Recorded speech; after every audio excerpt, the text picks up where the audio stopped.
protection, to build on these initial contacts and to assess the scope for closer diplomatic dialogue. I pay tribute to that team. They were withdrawn yesterday after a serious misunderstanding about their role, leading to their temporary detention. A helicopter carrying 6 Special Forces soldiers, an officer from the MI6 intelligence service, a spy by another name, and 1 diplomat landed in Salouche, several kilometres from Benghazi. With guns, explosives and fake passports in their bags, they were quickly detained by locals. 8 people were arrested, and it turned out that they carried British passports. The reason that they were arrested is that they entered the country illegally and without permission, authorisation or prior arrangement with the Libyan authorities.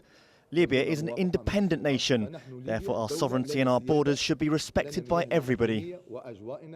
The UK's ambassador to Libya, currently in London, then had to call rebel leaders to explain what was going on, a conversation which surfaced on Libyan state TV. We try to interfere, saying those people are coming to helping us. Yes, this yes. Their idea is they're a group who are just coming to find out where our mission will stay and how they will operate to do the logistics, and then we will send the officials in consultation with you next week. I think the intentions are perfectly fair. What they're trying to achieve is fine, but of course it is an embarrassment in the way it portrayed itself, first of all, to the rebels in the east, and secondly, actually, to the government in the west, which sort of lose face on both sides. This is a huge embarrassment for the British government. Special forces are highly regarded, but this is one incident that won't get a great write-up in their history. It's also a propaganda victory for Colonel Gaddafi and the Libyan government. He's been saying for a while that there are foreign influences among the protesters, that old colonial powers are desperate to get involved. Now he has something concrete to back that up. Alan Fisher, AlJazeera, outside the Libyan embassy in London. Well, for more on this, we're joined in studio by Tariq Youssef, who's the Dean at the Dubai School of Government. Once again, thanks a lot for joining us. You heard Alan Fisher saying there that this is possibly a propaganda victory for Colonel Gaddafi. Do you think that this messy British affair will really hinder the rebels? Not with everything else going around. I think those around Gaddafi who are likely to read lack of patriotism and perhaps international interference in what's happening in Benghazi and through the Libyan National Council have already made up their mind. And this and many other incidents and every outside statement will be read through that narrative, through that prism. But it was embarrassing, and fortunate enough there were no casualties, and perhaps now the outside world will start reaching out more formally to the Libyan National Council, as the invitation has been extended already from the Libyan side. While we're so deep in the conflict and seeing both sides so entrenched in their positions, is there any prospect of dialogue at all? I doubt it. We've heard reports of feelers being sent by Gaddafi, but indirectly to the Libyan National Council, offering dialogue through emissaries, through envoys, until he comes out himself and offers particular terms for his departure. I don't think anyone in Libya, certainly not those who have dealt with him and known him for the last 42 years, will be taking these moves very seriously. Gaddafi is politically at his weakest point right now, and nothing short of terms for departure and exit I think would be deemed reasonable or acceptable to the Libyan National Council or the outside world for that matter. You say Gaddafi is at his weakest point right now. However, in the past 24 hours, we've seen a bit of a shift. We've seen Gaddafi's forces starting to retake certain towns and cities. Aren't we just beginning to see him unleash his true firepower now? Possibly. So at his very weakest point, he becomes also very dangerous. And we've seen him terrorizing the cities of Misrata and Zawiya, using artillery fire to actually try to shake the defenses inside of these cities. The battle around the city of Bin Jawad, which we've been following the last 24 hours, while seemingly important, is actually largely insignificant strategically. Bin Jawad is a small town of about 15,000 residents. It is on the same route to the important cities of Ras Lanuf and Brega. I wonder which is the most important city.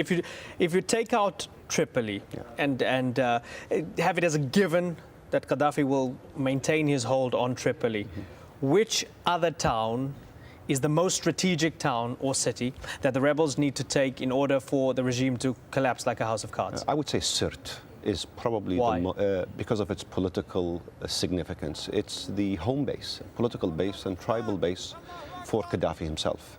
It's got a couple of brigades around it. It is halfway between Benghazi and Tripoli. After that, Misrata, and Misrata is already in the hands of the opposition. So if Sirte falls, that will be catastrophic, and Tripoli might very well fold up very quickly, in part because that would signal that the tribes aligned with Gaddafi, and many of the commanders who come from Sirte would have every incentive then to essentially defect and leave. Tariq Yusuf, thanks a lot for talking to us once again.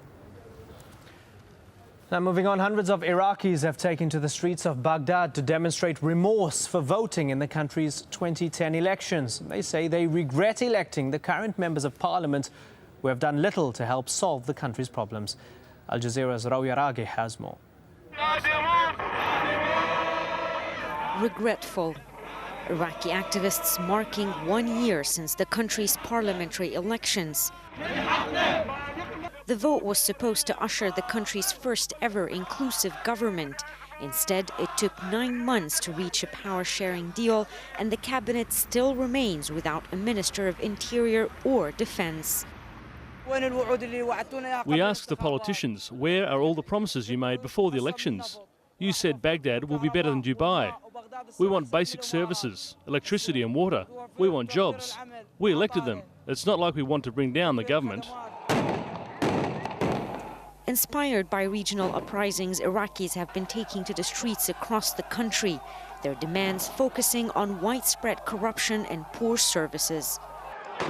The government's heavy-handed response putting to test what was portrayed as the region's fledgling democracy. Acknowledging failure, the leader of the cross-sectarian alliance, Iraqiyya, my fear is that Iyad Allawi has told us he rejected a position created to include him because power sharing is a myth in Iraq and that protesters' demands are justified. Including ourselves, we felt really in responding to the demands and desires of the Iraqi people, and we failed miserably, all of us, in getting the country moving forward.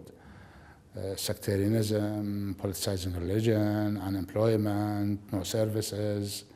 The third of the Iraqi people are living under the poverty line. Many here say the very basis on which the modern Iraqi state was built is flawed. Our laws, constitution and institutions need to be fixed so as not to be based on the interests of the sectarian blocs, rather on the interests of the Iraqi people. Prime Minister Nouri al-Maliki has promised to look into the protesters' demands, but some say it's too little too late. They're not abandoning the streets until they see tangible results. Rawi Araghi, AlJazeera, Baghdad.